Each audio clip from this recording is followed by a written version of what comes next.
Колеги, доброго дня. Ми розпочинаємо робочий день. До слова запрошується речник адміністрації. Good morning, dear colleagues. We're starting our working day, and now the spokesperson for the anti-terrorist operation actions for the administration of the President, Colonel Andriy Lysenko. Good afternoon, dear colleagues. The first week of the August in the anti-terrorist operation zone was extremely tense. Apart from a great number of enemy shellings of positions of Ukrainian troops from heavy armaments, there were 7 facts of artillery and mortar fire on the part of the invaders on residential districts of Ukrainian cities and villages in Donetsk and Mariupol sector. In Luhansk sector, the most complicated situation is still the situation in Stanitsa, Luhanska district. The militants have conducted 2 series of provocations early in the morning and late at night. They didn't use the heavy armaments, but from 10 p.m. to midnight, they were firing at the village Valuiske from 152mm cannons situated in the city of Luhansk. Some singular provocations with the use of small firearms and mortars were in the vicinity of the city of Shasta and settlement Orikhovka. They also shelled our positions next to the Zolote settlement from mortars. In Donetsk sector, the very complicated situation is the situation in the vicinity of Svetlodarsk. Early in the morning, the enemy mortar shelling of our positions lasted for more than 3 hours. They also aimed at the observers of the Joint Center for Control and Coordination. The mortar projectiles have exploded 100 meters away from their control point. In the vicinity of Gorlivka yesterday, it was rather calm, and there were only several armed provocations on the confrontation line in the northern and western suburbs of this occupied city.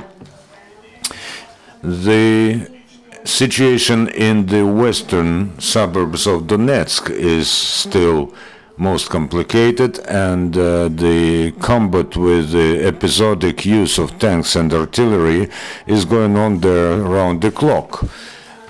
Residential districts of Avdiivka and Vodene were under the enemy firing.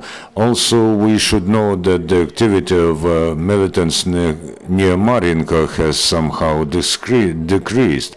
In Mariupol sector, the combat was on our frontline positions between Volnovakha and Telmanovo. To the west of the highway Donetsk-Novozovsk, from Starobesheva to Telmanovo, the enemy has deployed great high-caliber cannons and mortars and is using them actively. In particular, they fired at Ukrainian positions next to 3 villages in Volnovakha district. Also, there were 3 powerful artillery shelling from the village of Granitne. Yesterday, 12 flights of enemy drones were detected in the anti-terrorist operation zone over the last 24 hours. As a result of combat action, 4 Ukrainian military died and 15 were wounded. However, the Ukrainian military are holding to their positions. Yesterday, Ukraine has marked a double holiday, the day of highly mobile commando troops and the day of our air forces of Ukraine. For the 2nd year running, the main ceremonial events took place in Donbass, where the front line now is. In Slovyansk, the President of Ukraine, Petro Poroshenko, has handed out combat awards to the best commanders of Ukrainian army. 25 Ukrainian military have got orders of Bogdan Khmelnytsky for valor and order of Danilo Hailsky. In general, during the anti-terrorist operations time, 1,089 commandos were marked with state awards. Also, the commander of the airborne troops, Mikhailo Zabrodsky, was bestowed the title of general. He is now Major General.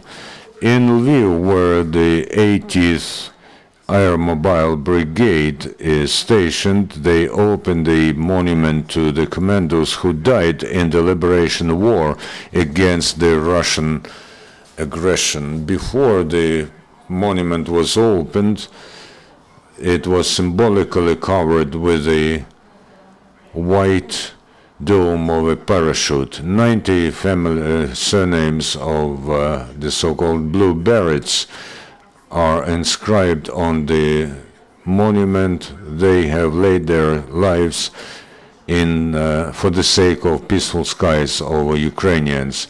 In the village of Novotroitsky, next to Gorlivka, a border patrol has detained a man in a military uniform without insignia, and it was established, and he was with arms in his hands. It was established that he is a member of the illegal armed formation.